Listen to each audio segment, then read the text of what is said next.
Gold's not backed by anything, right? Oil, what's oil backed by? It's not backed by anything. Only the debt. So a dollar was debt, and that debt has to be backed by something, right? So what is Bitcoin backed by? Bitcoin's backed by the same thing that gold is backed by. Nothing.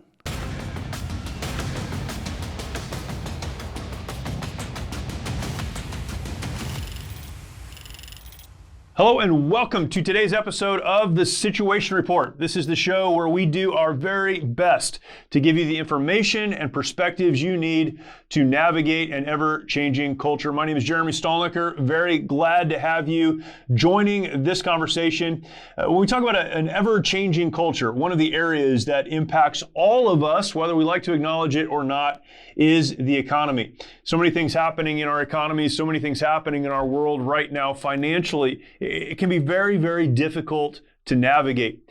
There is a conversation happening, whether you're involved in this conversation or not, around the idea of cryptocurrency, Bitcoin, digital currencies, and how those play into what's happening more globally in our economic world. We know that what's happening economically around the world impacts our economics at home, and we must have an understanding of financial technologies such as Bitcoin. And yet, it can be very, very confusing. That's why I am very thankful to have on a guest that's been with us in the past to help break this down, help us to understand it, and get a better perspective on Bitcoin, cryptocurrencies, what it all means, where it came from, and what we should do about it. My guest today is Mark Moss. Mark has been on the show a couple of times, and anytime we have a difficult financial dilemma or are struggling to understand, we ask Mark to come on, and he has graciously accepted today. An investor, business consultant, has a wonderful YouTube channel that deals with investing, success, mindset, a lot of other things that are important to us, and is the host of the Mark Moss radio show and podcast. Mark, thanks so much for joining us again. Really appreciate it. Yeah, thank you so much. Good to be back. We are going to spend some time talking about cryptocurrency today, and I think, again, this is something that's really confusing. It has been, certainly, to a lot of people. But before we do, let's try to work some background if we can. Let's talk about the Federal Reserve a little bit and why, first of all, the United States is involved in the Federal Reserve. Why did we get into that? What does that do for us? Which story do you want? The real story or their story? If you want to understand the Federal Reserve, and the Federal Reserve is a central bank, right? So all the nations of the world have a central bank. And to really understand that, you have to go back to the origination of the central bank, which was the Bank of England back in the late 1600s. And so if you want to understand the central banks, go back to that. There's a book written, The Mystery of Banking by Murray Rothbard. It's a great read. I believe you can download it for free on Mises.org. And basically, the super quick high-level view of that to understand this is that at the time, England was in a war, and before central banks, even today, governments or kingdoms back then, kings, kingdoms, governments, they always needed money. And they would get that money from rich people. And so when a kingdom or government wanted to go to war, they had to go collect money. A lot of times they had to get loaned money. If you guys have watched Game of Thrones, you know how that worked. You had the rich people loaning money to the king. And so they needed to borrow money. And England wanted to go to war, and the rich people said, hey, we have this idea. Let me spitball this idea with you and see if this sounds good. And so they said, England said, okay, what's your idea? And they said, here's what we're going to do. We will loan you as much money as you want. Okay, that sounds good. Well, tell me more. And they said, okay, here's the deal. We're going to give you as much money as you want to go to fight the war. However, what we want is we want to create a bank, the Bank of England, and we're going to create our own money. And what you're going to do is you're going to tell all the people in England that our money is the legal money to be used. And if you tell everybody that they have to use our money, then we'll give you as much of it as you want. Right. And that's history. So the central bank was created to create money out of thin air so they could give it to the government in unlimited quantities in exchange for the government telling the people to use the central bank's money. Legal tender. Now, a lot of people Right. are confused by the word fiat currency. 4 or 5 years ago, nobody even knew that word. Today, you hear that word being used a lot. A lot of times people think fiat money is something that's fake or phony or not backed by anything. Fiat means by decree. So by decree, we say use that money. Before that, money is always an emergent phenomenon. So money is a medium of exchange. And so we had barter system, and eventually you and I didn't want to barter. I didn't want your chicken. You don't want my goat. And so we used a medium of exchange. If you don't want my goat, would you take this instead? That's a medium of exchange. And eventually enough things become a medium of exchange, and eventually one emerges. And of course, that was gold for 5,000 years. So that's the history. Now going back to the Federal Reserve, they tried to get a central bank going in the United States over and over and over. It kept failing. The founding fathers were smart. They knew how dangerous the central banks were. They saw what had happened over in England, and they warned us. I mean, there's several quotes from Thomas Jefferson and others warning us of the dangers of central banks. And so they fought it. The United States went through this free banking period. So the free banking period was anybody could stand up a bank if they wanted. They create their own currency.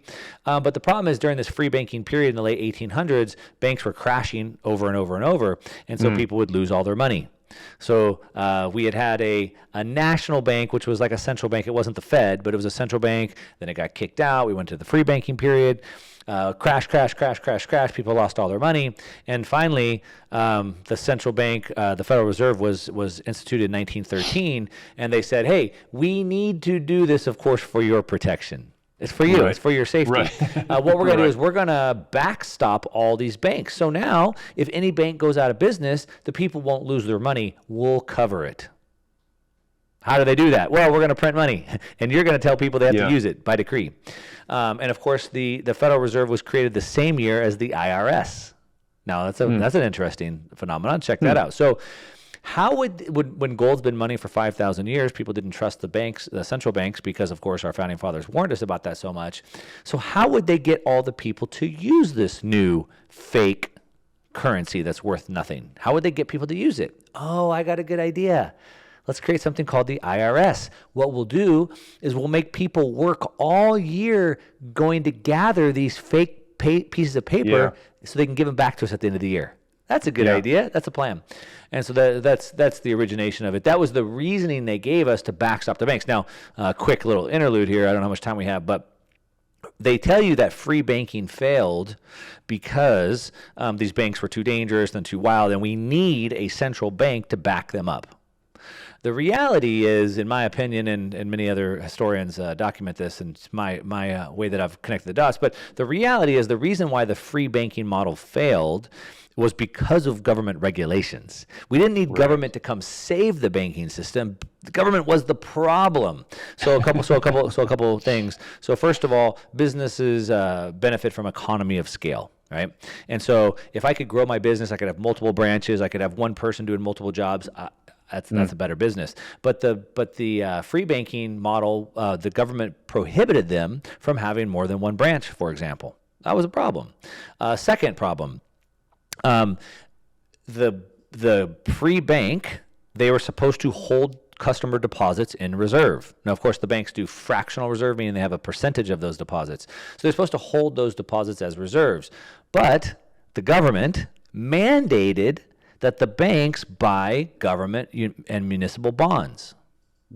So instead of holding the dollars, they put them into government and municipal bonds. But when those bonds became worthless, guess what? They didn't have the money, and when the customers found out that they bought bonds and the bonds went worthless, the customers wanted their money, and there wasn't enough money to go around, run on bank. It happened over and over and over. And a third reason why is that the government made it where, since they couldn't have multiple branches, then what happened is that money they gave me was only redeemable at that bank, at that branch. So if I wanted to take my money and travel to another part of the state or another part of the country, that currency I had wasn't accepted. Now, somebody would accept it, but at a massive discount because they'd have to go redeem it. And so it was doomed from the government. So anyway, that's my story. Sorry that was a little bit long. As you know, our friend Mike Lindell has a passion to help everyone get the best sleep of your life. He didn't stop by simply creating the best pillow. Now Mike has done it again by introducing his My Slippers. For a limited time, you will save $90 on a pair of My Slippers. This blowout sale of the year won't last, so order now. Mike has taken 2 years to develop the My Slippers, and they are designed to wear both indoor and out all day long. Made with MyPillow foam and impact gel to help prevent fatigue, they are also made with quality leather suede. Call 1-800-870-0283, use the promo code SITREP, or go to mypillow.com, click on the radio listener square, and use promo code SITREP. This offer will not last long, so order now with promo code SITREP at mypillow.com. That was a good story. I mean, history is incredible, and it's amazing that there is history. And yet, every time something bad happens in our country, what we cry for is more government regulation. But because we don't. It's always been but, so helpful. Yeah. Well, we don't, but many do. That's the collective we, right? Yeah. It's amazing. Whatever it is, if something bad happens, well, what we really need is more government regulation because it's worked so well in the past. Sure. When the founding fathers, so we're getting to Bitcoin, right? We're getting to cryptocurrency and the reason deregulation is important. But when the founding fathers talked about the dangers of a central bank, what specifically were they envisioning? It's probably different than what we're experiencing, but what were they concerned about when they thought about a central bank? So they knew the dangers because they lived through it, right? So I was going to try and pull one up. See. I think a lot of people would say, well, it has been working pretty well. It does protect us. The things the government told us have happened. But the downside is what we're living through now. So like Thomas Jefferson says, if the American people ever allow private banks to control the issuance of their currency, first by inflation and then deflation, sound familiar? Yeah. The banks and corporations that grow up around these banks will deprive the people of all property until their children wake up homeless on the continent their fathers conquered. Sounds familiar, right? So what happens is through inflation, then deflation. So what happens is when the Federal Reserve, the central bank, creates more money, what happens? Well, you have booms. There's more money. Yeah. Businesses expand. Now people are buying more homes. So now these home builders go buy more trucks and they hire more people and everything booms. But then when they pull the money back out, the opposite happens. It all crashes back down. And then what happens is I was that contractor trying to scale my business to meet that demand, but I didn't realize it was a fake demand because they had printed that money, and then they decided to suck that money out of the economy. They didn't ask me about it. They didn't tell me about it. And next thing you know, my business crashes, and now I have all this debt for all these new trucks I bought and this new building I bought and all this new equipment I bought and all these employees, and now I go bankrupt. And so I lose all my property. So back to the quote here, will deprive the people of all property until their children wake up homeless. So now I lose all my property. I lose my house. I lose my office. And then what does the Fed do? Well, the Fed gives money to Wall Street, who then goes and buys your house and buys your office at pennies on the dollar, and then they'll rent it back out to you happily. You talk a lot about economic cycles, and we go back in history and see these cycles take place. Can you talk about that for a minute and where you see the United States right now in that kind of world of cycles? Well, so, unfortunately, we have these cycles, these financial cycles specifically. There's a bunch of different cycles, but we have these 80-year financial revolution cycles. So on about every 80 years, you see the financial system reset. Now, part of that is because of the Federal Reserve. They create these boom and bust cycles. It's the business cycle, if you will. And so about every 80 years you see this. So about 80 years from today was 1944. We had the Bretton Woods Agreement. The entire global financial system was reset. And it was decided that it was still a gold-backed system, but that dollars would be backed by gold. The currencies of the world would be backed by the dollar or pegged to the dollar. And so here we are 80 years later, and the IMF is calling for a Bretton Woods 2, which of course is another global reset of the financial system.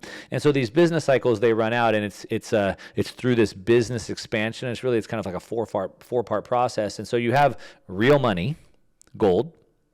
But then in order to get velocity, in order to get the money to move faster, we put that money in the bank and we issue debt. So now I have a paper claim, a paper certificate. It was an IOU. I could go redeem that for gold. So that debt that we issued against the claim of the gold now speeds it up. There's more velocity. But what happens is over a period of time, people use that paper certificate so often they consider that to be real money. So today, now we're using those Yeah. dollars, but they're not backed Yeah. by gold anymore. Now we just consider those to be real money. But what happens is eventually people realize that this is actually not worth anything, and actually it's becoming worth less and less and less. It's buying me less goods and services than it used to, and maybe I don't want to hold this anymore. Which, of course, where we're at today, which a lot of people haven't quite figured this out, but that's why, home prices and used car prices and lumber and everything's going up, because nobody wants to hold on to the dollars. And eventually, the confidence is lost. The whole thing has to be reset, and we have to go back to a hard money again. Yeah. One of the ways to deal with this, of course, is through cryptocurrency, taking our money away from the control of the government. But it's very, very confusing to normal people, and I mean like people like me. Yeah. Can you talk broadly about what cryptocurrency is, why it's good for us, and then we can speak more specifically to things like Bitcoin and what people should do with that? Sure. So, I've been heavily involved in this space since 2015. From 2016 to 2019, I wrote a cryptocurrency research newsletter. I personally researched and published over 1,000 pages of research on every crypto project that's out there. Since 2019, I've just focused on Bitcoin. And so I can make it very simple for you. We say Bitcoin, not crypto. So crypto is very confusing because it's just a bunch of intentionally confusing things to intentionally confuse you and obfuscate what's going on. So you just jump in with your eyes closed and you gamble and you lose a bunch of money. Bitcoin, not crypto. So we'll make it really simple. Back to the free banking era. We had all these banks, and the bank could decide like, hey, we're going to give you 5% interest, but we're going to keep 80% cash on reserves, and we're only going to loan 20% out to super blue chip, companies. Someone else says, hey, I'll give you 15% interest, but I'm only keeping 30% on reserve. I'm going to do a bunch of risky investments, right?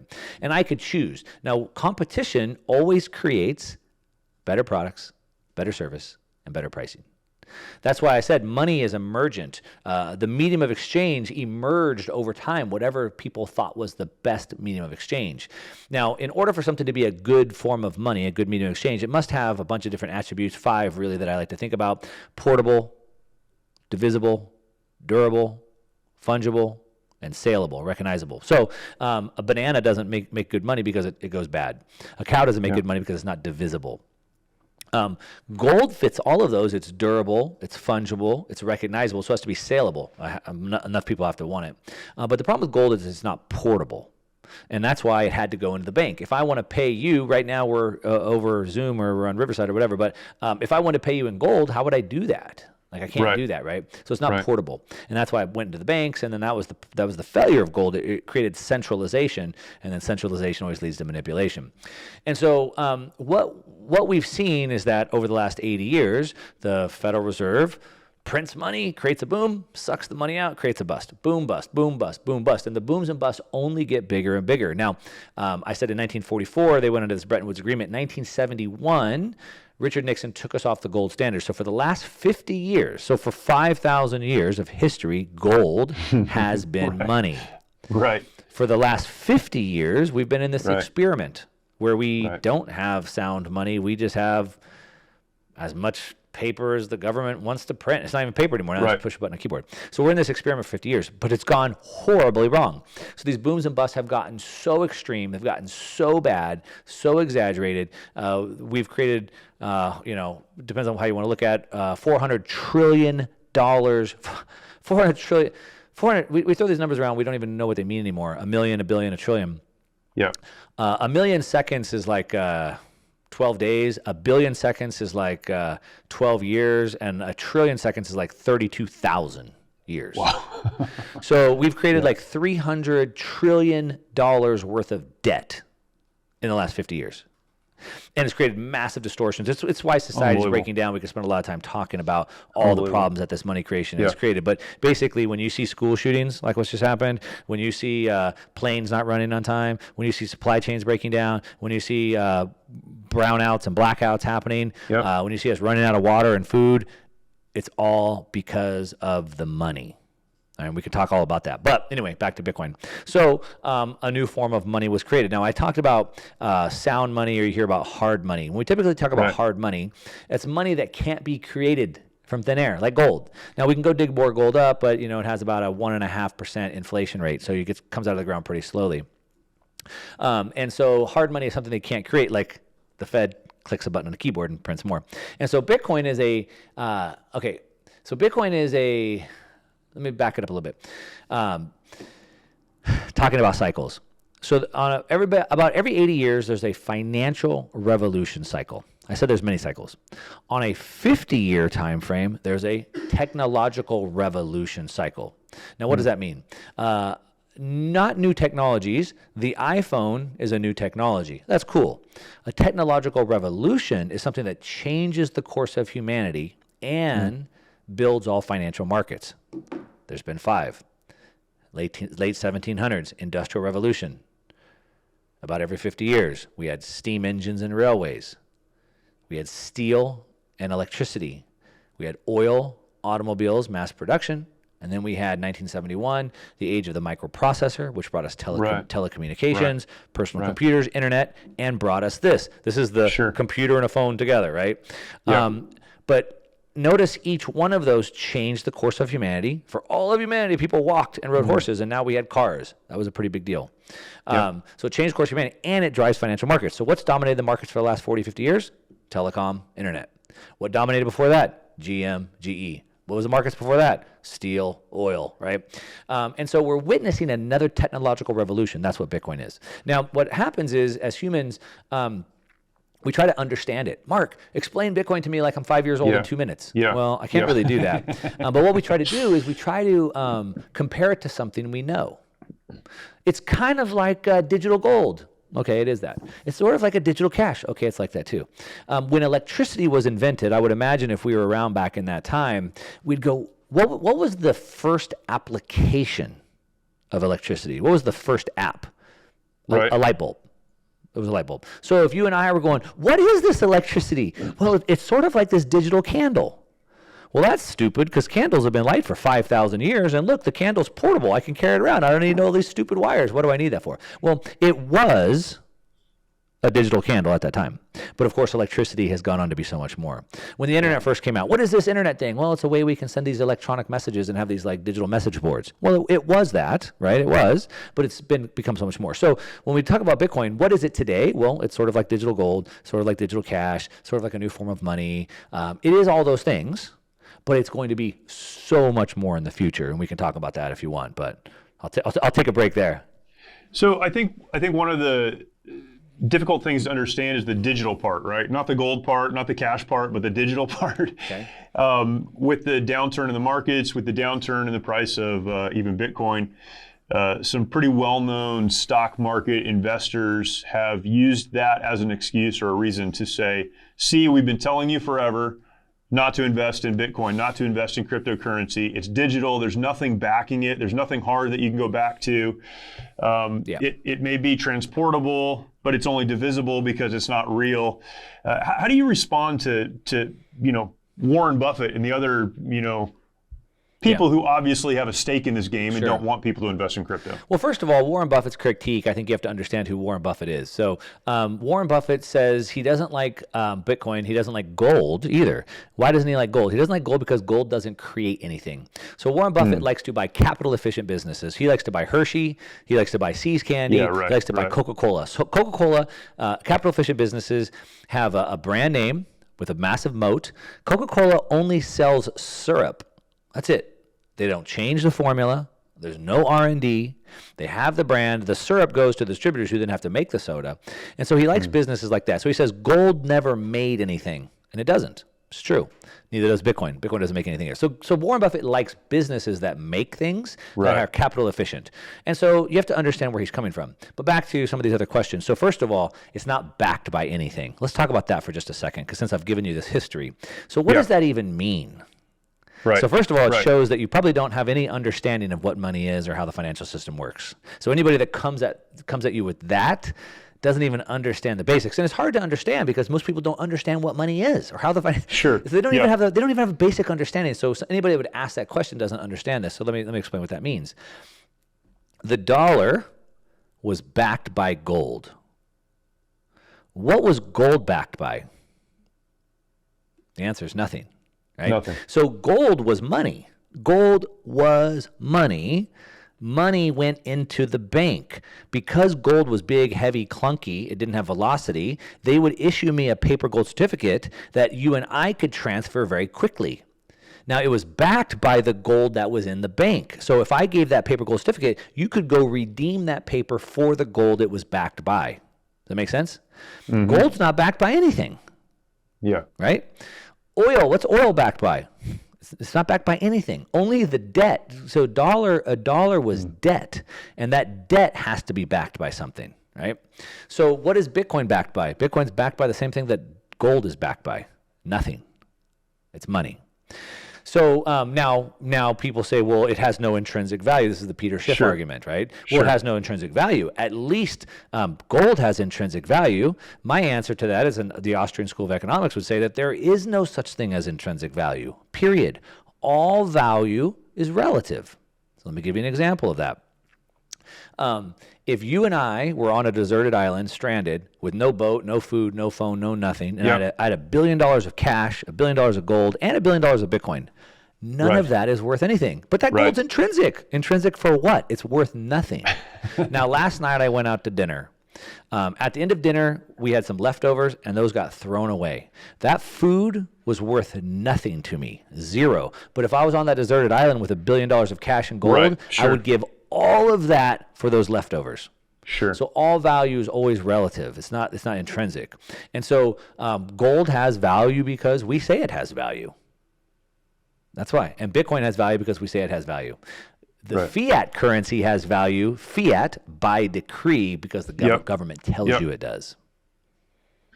What risks are involved in? I'll say one more thing too. You said digital, so this is a funny one to me that people would say this, like, I only trust things I can hold in my hand, real things, right? Well, over 80% of all monetary transactions are done digitally today. Sure. I mean, maybe I'm a little younger than some of those people saying that, but like, I don't even carry cash around anymore. Right. I mean, everything's debit cards, credit cards, wire transfers. Like, who carries cash, right? Like, so for them to say that, I think that's a little bit ridiculous. And I get it, right? Like, some people still want to play their vinyl LPs, and people are streaming music today. I get that. But to say that something digital has no value doesn't really make any sense to me. The other thing I would say is that all value, as I made the case, all value is subjective, right? So like, one man's trash is another man's treasure. So when you live in America and you use the dollar, which is pretty stable, and you can walk 5 minutes from your house and get an ATM or use your debit card wherever, maybe you don't need Bitcoin that much. But if you're in Africa using the CFA franc, or you're in Palestine where the government's stealing your money, or you're in North Korea where they check your house once a month for you hiding money, and now you have an opportunity to store your wealth in a way that they can't seize, confiscate, manipulate, and it could get you out of that country with your life savings intact, it's worth a lot. It's worth a lot. Yeah, the digital argument, it is a funny argument, of course. And I have friends who are missionaries in North Africa, and crypto is a big deal there. It's really given people independence they haven't had in the past. Yeah. Now let's it's digital. Yeah, let's talk about the risk now. So a couple things I'd say about the risk. So first of all, as I said, like, Bitcoin is a technological revolution, and so any new technology, but especially the technological revolution, you have to look at it from a bunch of different angles and standpoints. And so if you and I were in Silicon Valley a decade ago, and I was going to pitch you on this new idea, you're a VC, and I'm going to pitch you on this new idea, and I say, hey, I have this great idea. You're like, okay, what is it? Well, it's this app, and you're going to be able to pull it out in your pocket, and you're going to get a car, and it's going to come pick you up and do whatever, right? And you're like, well, that sounds kind of stupid. I mean, can't I just get a taxi? Well, yeah, but this is going to be better. It's going to be more convenient. You're like, okay, well, how much is it worth? It's worth $100 million. You're like, what? That's ridiculous. I can get a limo, I can get a cab. That's stupid. Well, where did you come up with $100 million? Oh, well, let me explain, right? Taxi industry is this big. If I get 5% of that, limo industry is this big, van share rideshare is this big. If I get 5% of each of those, it's $100 million, right? So with a new technology, you're trying to look at something like that. So what markets is it disrupting? How big are those markets? And if I get 1%, 5%, 10%, how much would it be worth, right? So Bitcoin is like digital gold. That's what people say. JP Morgan and Citibank have both put out guidance saying that they believe Bitcoin will overtake gold. Okay, well, that's $12 trillion, or about, I don't know, maybe 11 trillion today. So Bitcoin's at about $500 million today, so that's a 22x from here. just from overtaking gold. Right. Okay, what else? Well, it's sort of like they say it's a Swiss bank account in your pocket. So Swiss bank accounts or offshore banks have been used, they are used by all the rich people to put their money in ways that it can be safeguarded. However, it's not working out so well for the Russian oligarchs. They're getting their Swiss bank accounts seized left and right. Right. And so Right. Bitcoin is a better Swiss bank account. Now there's about 30 to 40 trillion parked in offshore bank accounts, and it's better than that. Could it take 10% of that? Oh, there's another 4 trillion. That's another 8x from there. Okay, what about the bond market? There's about $18 trillion worth of negative yielding bonds.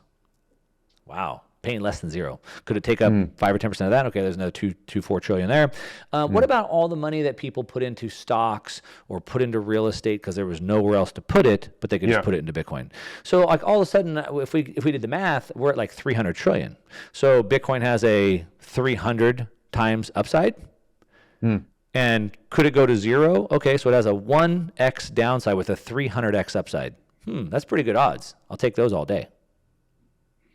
So and let's talk about a couple other things just real quick. So as we've seen now, Bitcoin is somewhat correlated with the NASDAQ right now. It's kind of being traded like a tech stock, and that's good and bad. It's good because the reason why it's doing that is it's been really adopted by a lot of these big tech funds and Wall Street, et cetera, and so that's why it's trading like that. So one, it shows that there's some real use case adoption interest there. However, if you look at the NASDAQ, over half the stocks in the NASDAQ are down by more than 50%. And just this year to date, so we're just the first day of the 6th month here. Year to date, Bitcoin has held up better than Facebook, Netflix. I put it on my Twitter the other day, but basically all the FANG stocks. I think Apple. I think Google is only down like 30%. So Bitcoin's almost about on par with Google, but it's done better than all the FANG stocks year to date. Now, even with its decline, I'm just saying year to date. Now, if you want to look at the peak, so most tech stocks and Bitcoin peaked around November of 2021. So if you want to go back to the peak, let's go back to there. It's outperformed Shopify. It's outperformed Square. It's outperformed. I mean, those have gone down 80%. So, is it volatile? Sure. Is it dangerous? Sure. You could lose your money. But it's held up better than all the tech stocks. So from that perspective, it's looking pretty good. I think people just need to get the right perspective. Now crypto, that's another story, right? So most of the cryptocurrencies, including the blue chip, what people call that, which is kind of ridiculous, but let's say the top 10 cryptocurrencies, they're down 80%. Many of our veterans feel they need to fight their battles alone. This self-isolation has led to the staggering statistic of more than 20 veterans taking their lives every day. The mission of Mighty Oaks is to eradicate the veteran suicide epidemic and help our warriors change their legacies. We've been able to help over 4,000 veterans and first responders by equipping them with the tools they need to live the lives they were created to live. Our faith-based, peer-to-peer approach has one of the highest success rates of any program available today, offering hope and understanding to those who need it most. By aligning their lives to biblical principles, these men and women are able to lead their families, their communities, and our nation. It's your generosity that can make a difference in the lives of the men and women who have fought for our country and our freedoms. Now that they're home, don't let them fight alone. Learn more at mightyoaksprograms.org.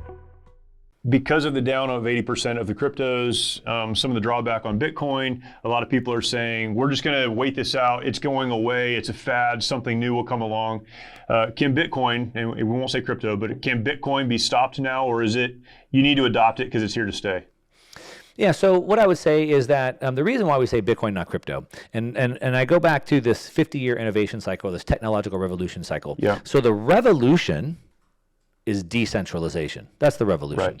Right. And the world, there's another cycle, a 250-year revolution cycle. So on a 250-year cycle, like a pendulum, the world goes to centralization, globalization, peaks out, and then swings back to decentralization. And that's maxing out right here. 250 years ago was the American French Revolution. American Revolution pushing back on the centralization of the monarchy to go to a decentralized government. The United States was set up as a republic, right? A decentralized government. 250 years before that was the Protestant Reformation, pushing back on the centralization of the church and state. And so that's where we're at today. And so it's interesting is right, and of course you can see it's peak centralization, World Economic Forum, World Health Organization, Trade Organization, IMF, UN, et cetera. And so as the world's pushing back on peak centralization, we have a technological revolution that gives us what?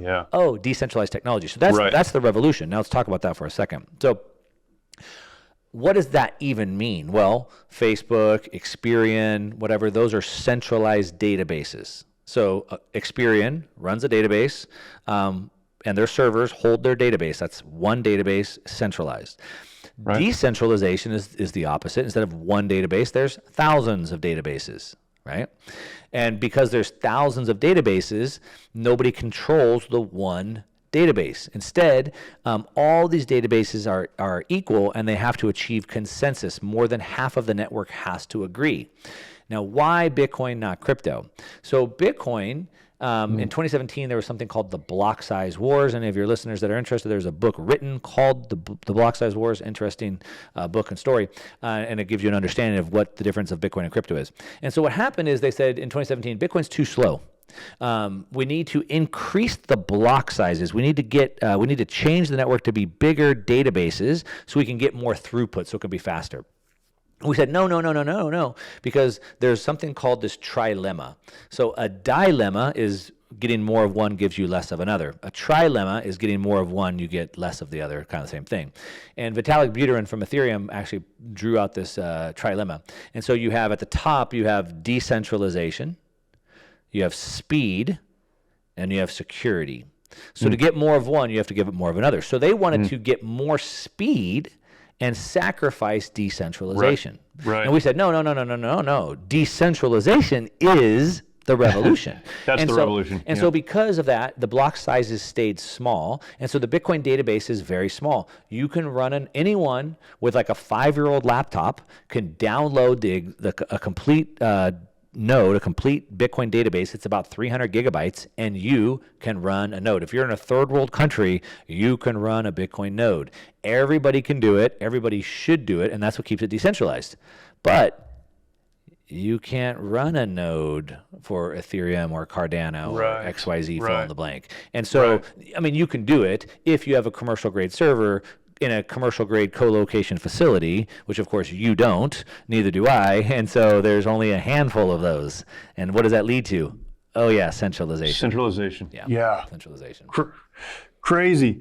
Are you encouraged, with your understanding of Bitcoin, are you encouraged as you look at the world falling apart around you? I know it's a strange question, but there's so much chaos in our world right now, and there's so much to feel bad about.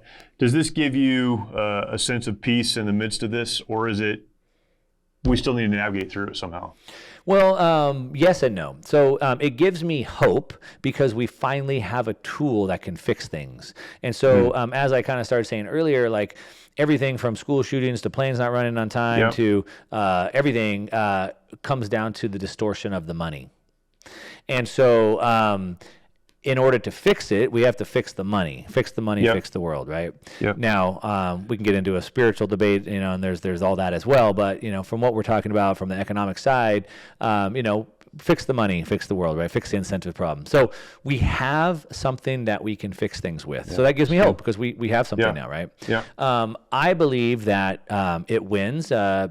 One of my favorite authors, F.A. Hayek, he was one of the Austrian school economists. He won the Nobel Peace Prize in economics in 1974, I believe.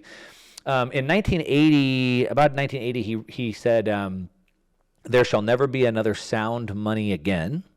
Sound money being something the government can't distort. Never be a sound money again until the thing is taken from the hands of the government. But it can't be taken by force, but rather in a sly, roundabout way, introducing something that can't be stopped. And he said that in 1980, but it sounds like he was talking about Bitcoin. And so what's happened is now Bitcoin was given this basically decade where nobody really understood it or paid any attention. The governments didn't really seem to care. and now it's too late. We introduced something that can't be stopped. So now it's at a point where it can't be stopped. And so that's what gives me hope. I believe that through competition, we see that it's a better way to store and transmit value. It's a better way to store our value. It's a better way to transmit our value in a way that can't be distorted on a bunch of different reasons. And so that gives me hope. Now, that doesn't mean that we can go to sleep like Rip Van Winkle for a decade and wake up and everything's going to be okay. I still believe we have a very tough road in front of us, and we're going to have to fight tooth and nail for every single thing. But we have the tool to do it. So we have the tool to do it. And if we do the work, if we're diligent, then we win. Mark, this has been fantastic. You speak on this all the time. I think you record just about every day or put out a video almost every day, if not every day. Tell people where they can follow you. Definitely highly recommend your YouTube channel, but other places you talk about this as well. Yeah, definitely. So I do. I put out a couple YouTube videos a week. Just search Mark Moss. If you go to my website, One Mark Moss, it's the number one Mark Moss. It's links to everything. But you got my YouTube channel. I have a podcast, so you can search like Mark Moss Podcast. And I have a radio show on the iHeart Radio Network, so you can search Mark Moss Radio. You can find all of that, or like I said, just go to my website. So that's probably the best way to keep up with me. I'm pretty active, probably too active on my Twitter account, which is again at One Mark Moss. So feel free to reach out, ask me some questions there, and again, it's linked on my website as well. So that's probably the best way to stay in touch. Awesome, Mark Moss. Thank you so much once again. Appreciate it. Yeah, thank you. Appreciate Mark coming back on with us. Please go and check out his YouTube channel. So many wonderful resources there. Other places that he's written, of course, and he mentioned all of these, but you need to follow Mark.